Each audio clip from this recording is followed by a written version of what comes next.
explain about liquid drop model. Okay, in this liquid drop model, the first concept is, first we have to take side heading liquid drop model. Later in this, the first paragraph is అంటే మనకి ఇక్కడ liquid drop model అంటే ద్రవ బిందు నమూనా అని చెప్తాం. ఇక్కడ రెండు నమూనాలను అడుగుతున్నాడు ఎగ్జామినేషన్లో 10 మార్క్స్ ఎస్ఏ క్వశ్చన్ కింద. ఒకటి ద్రవ బిందు నమూనా, రెండవది కర్పర నమూనా. ముందుగా ఇందులో నేను లిక్విడ్ డ్రాప్ మోడల్ తీసుకుంటున్నాను. ద్రవ బిందు నమూనా, right. In this liquid drop model was proposed by Niels Bohr and F. Facher in 1937. Liquid drop model was proposed by Niels Bohr and F. Facher in 1937. They imagined that each nucleon inside the nucleus is supposed to be interaction with its neighboring only. This situation is same as that of atom should be vibrate about their fixed mean position in the crystal. And second one, molecules in a liquid that can move and maintaining a fixed intermolecular distance among themselves. Among these conditions, second is more correct to form a stable nucleus. Again, liquid drop model was proposed by Niels Bohr and F. Facher in 1937. They imagined that each nucleon inside the nucleus is supposed to be interaction with nearest neighbors only. This situation is the same as that of atom should vibrate from their mean position in the crystal. And second one, molecules in a liquid can move front and back and maintain intermolecular distance.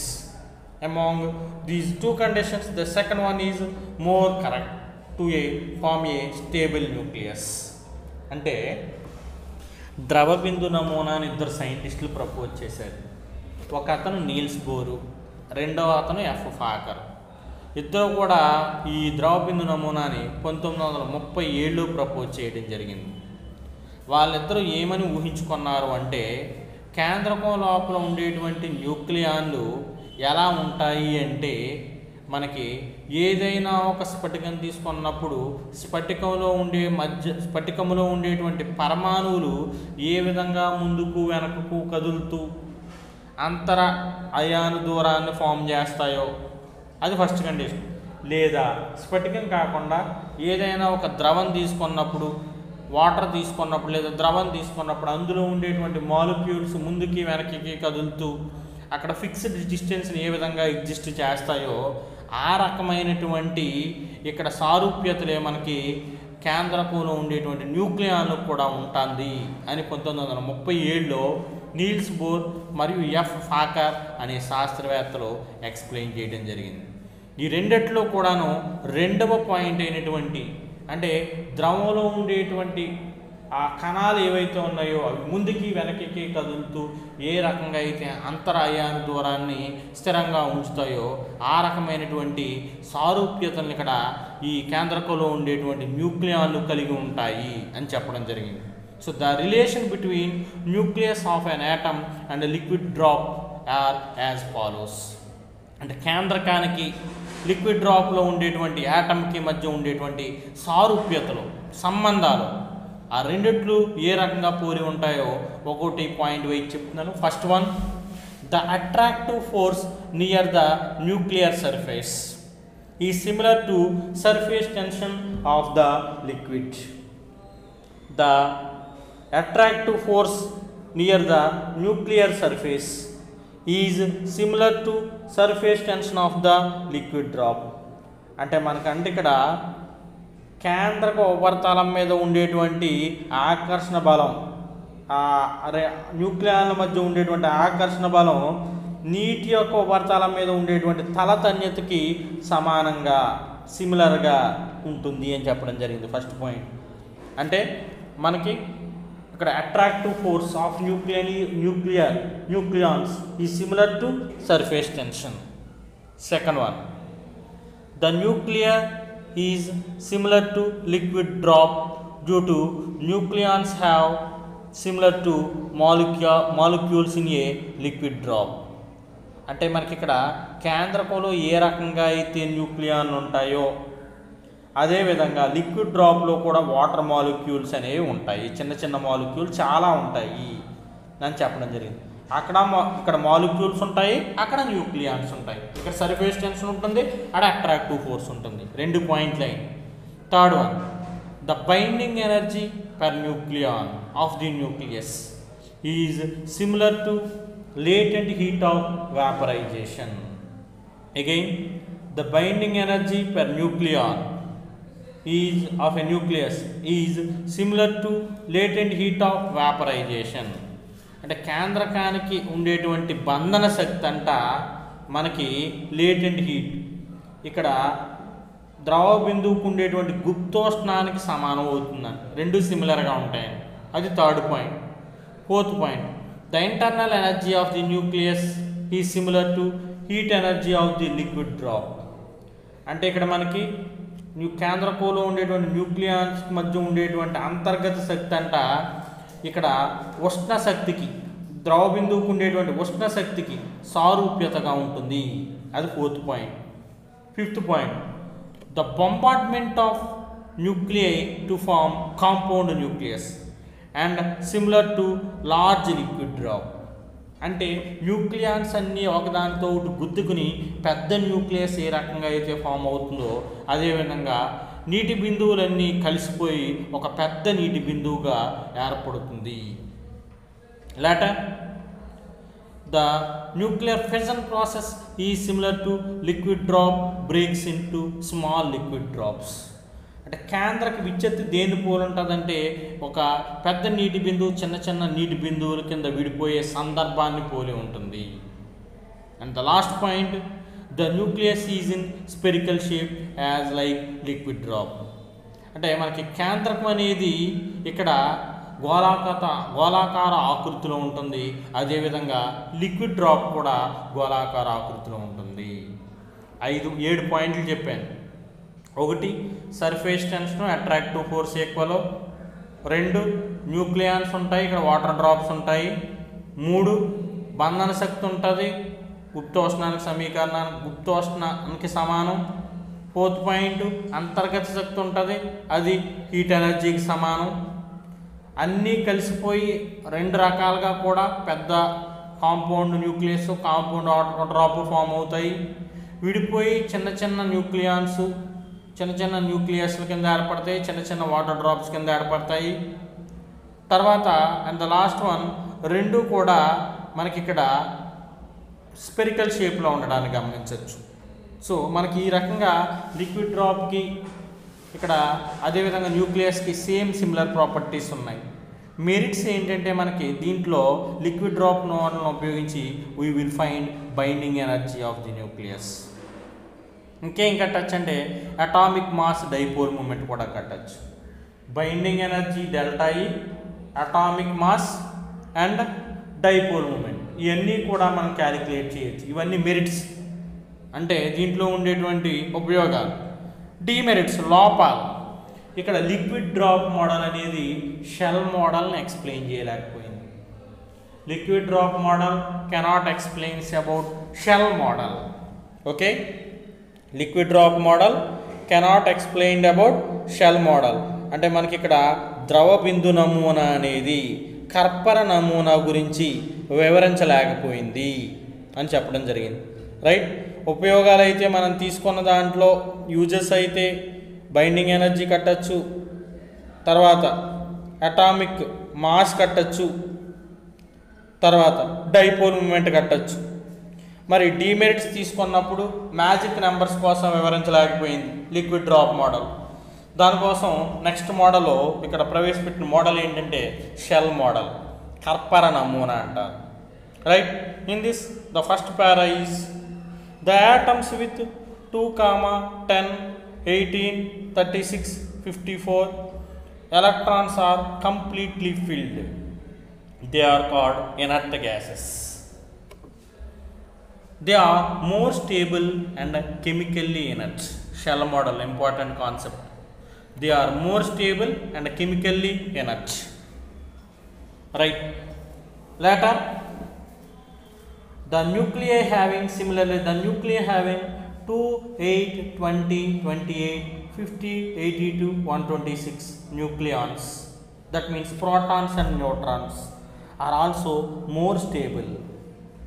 These numbers are called magic numbers. Shell model is to explain the existence of the magic numbers. Shell model is used to explain the existence of the magic numbers. Again, the atoms with 2, 10, 18, 36, 54 etc. electrons are completely filled.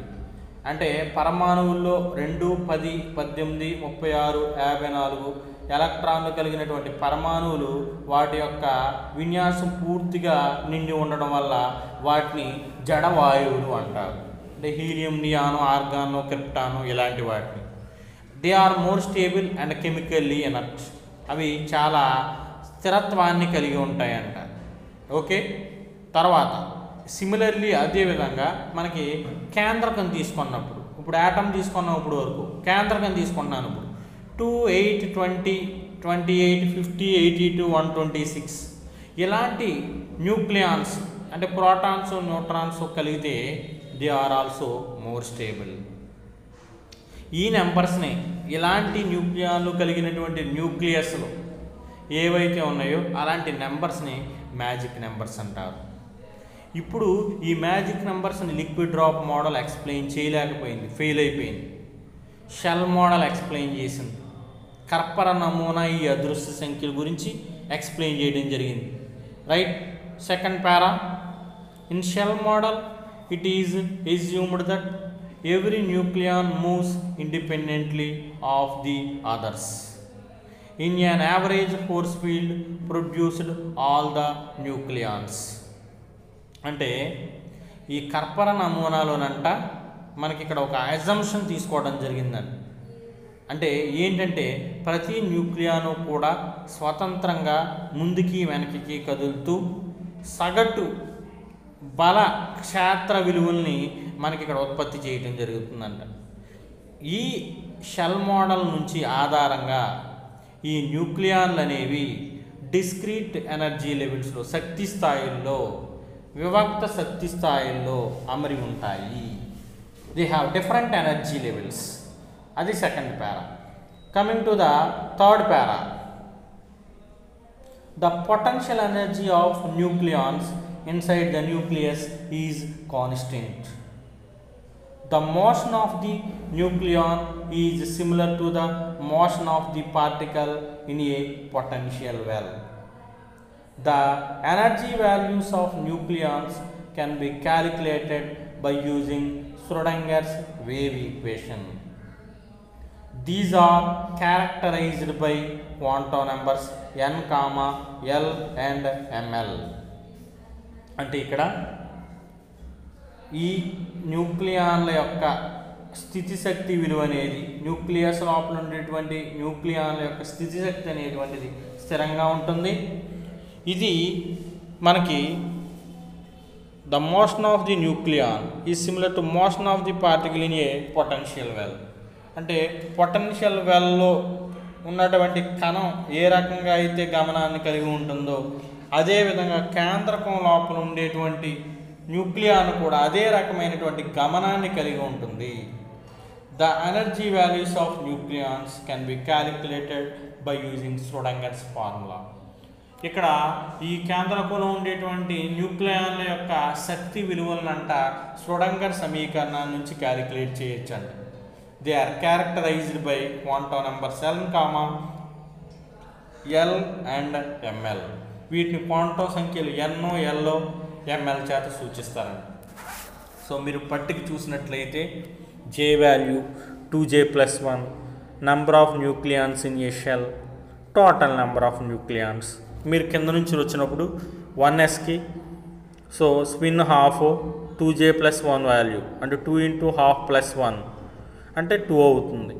Okay, so పక్కన కూడా 2 రాస్తాము, చివరిలో కూడా total number of nucleons కూడా 2 రాస్తాము. 2pకి spin values 1/2 3/2.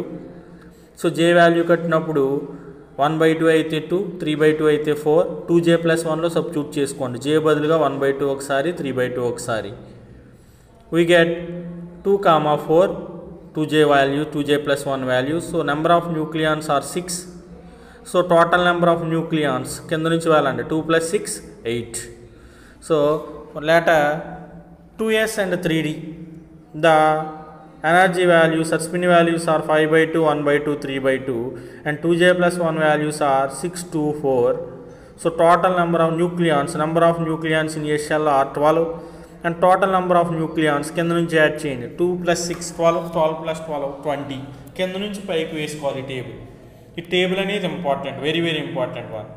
ఈ table నుంచి in 1949 M. Mayer and J.H. Johnson proposed that magic numbers.